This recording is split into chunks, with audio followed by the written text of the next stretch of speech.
Hello? Brewster's basement. Brewster speaking. Oh, hey Norwood. Yeah.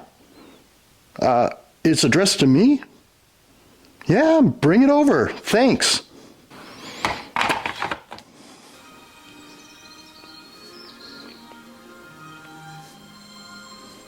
Hey, Brewster.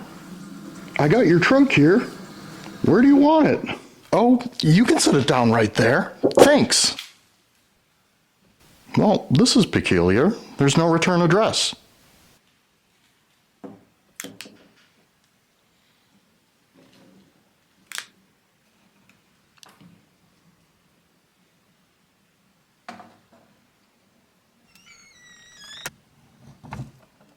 Oh, an empty box. Well, that's sort of strange. Who do you think would send you an empty box? You got me. Well, if you don't need anything else, Brewster, I'm gonna get going. Okay, thanks for your help, Norwood. And if you figure out who sent it, let me know. See ya.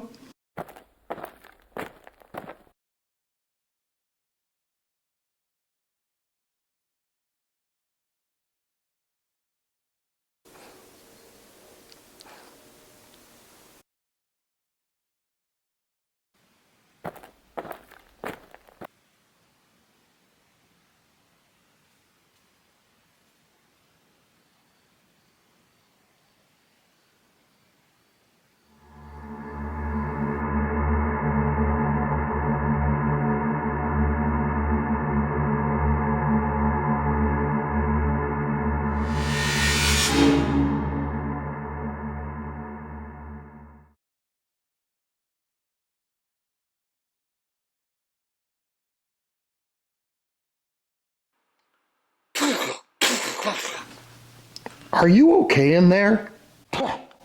Hardly. I swear, those interdimensional winds have been extra spicy today. Who are you? And why are you in my basement? I'm Wayland, and check the return address. I didn't ship myself here, and you turned the dial. So this trunk is a kind of portal. And why does it look like you're covered in pieces of bread? Did you teleport through a bakery? No, a solid dimension. Totally different.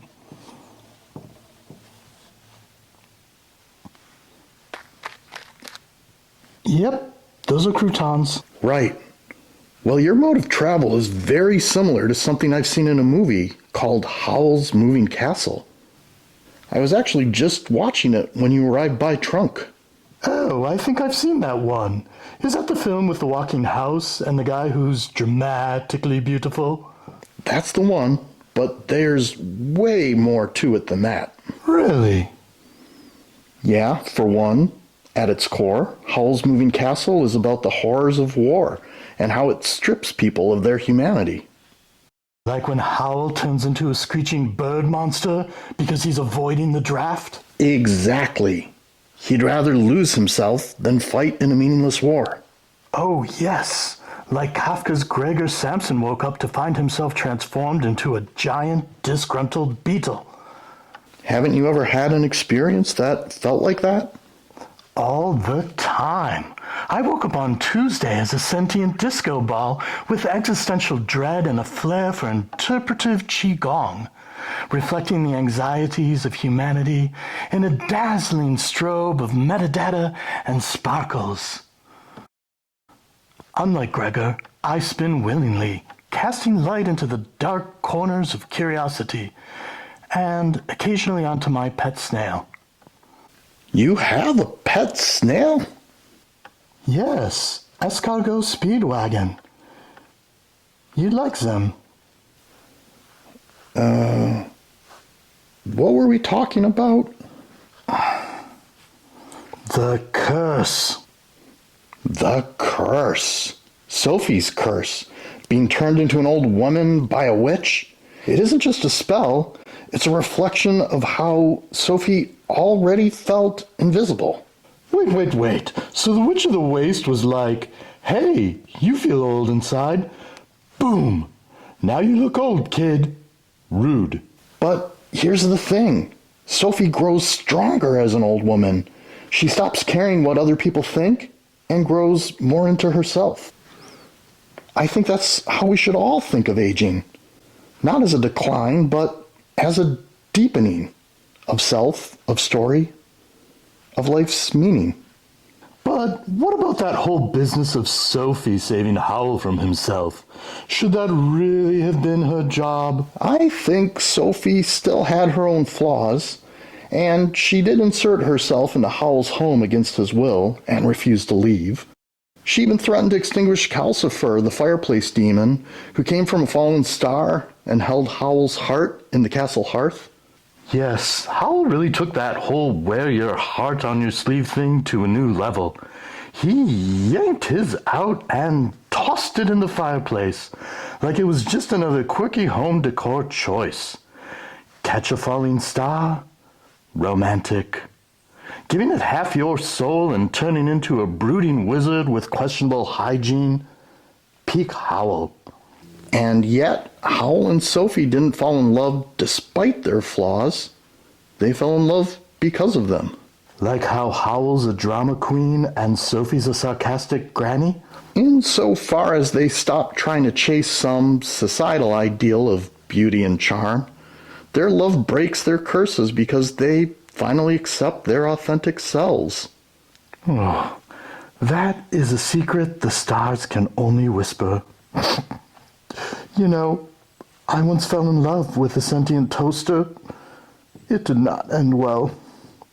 Walter Benjamin, the German philosopher, he said the only way of knowing a person is to love them without hope. I think the director, Hayao Miyazaki, he understood and delivered that truth. Sophie recognized Howl did not possess his heart, and Sophie offered hers with no hope it would be returned. And in that gesture, both are seen and loved. So, in conclusion, magic houses are cool, war is bad, and given the choice, you should date a sarcastic grandma. Well, I kind of like to think of it as a ragtag group of misfits who find each other amidst the wastelands of war.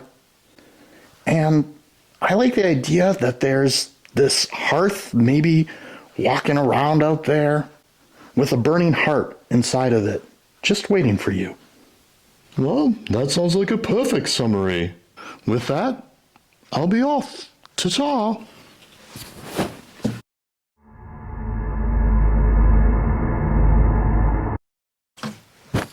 Oh, almost forgot.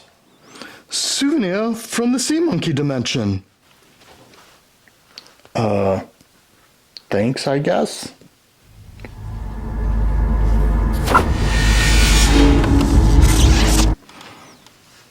I guess I'll go back to watching my movie.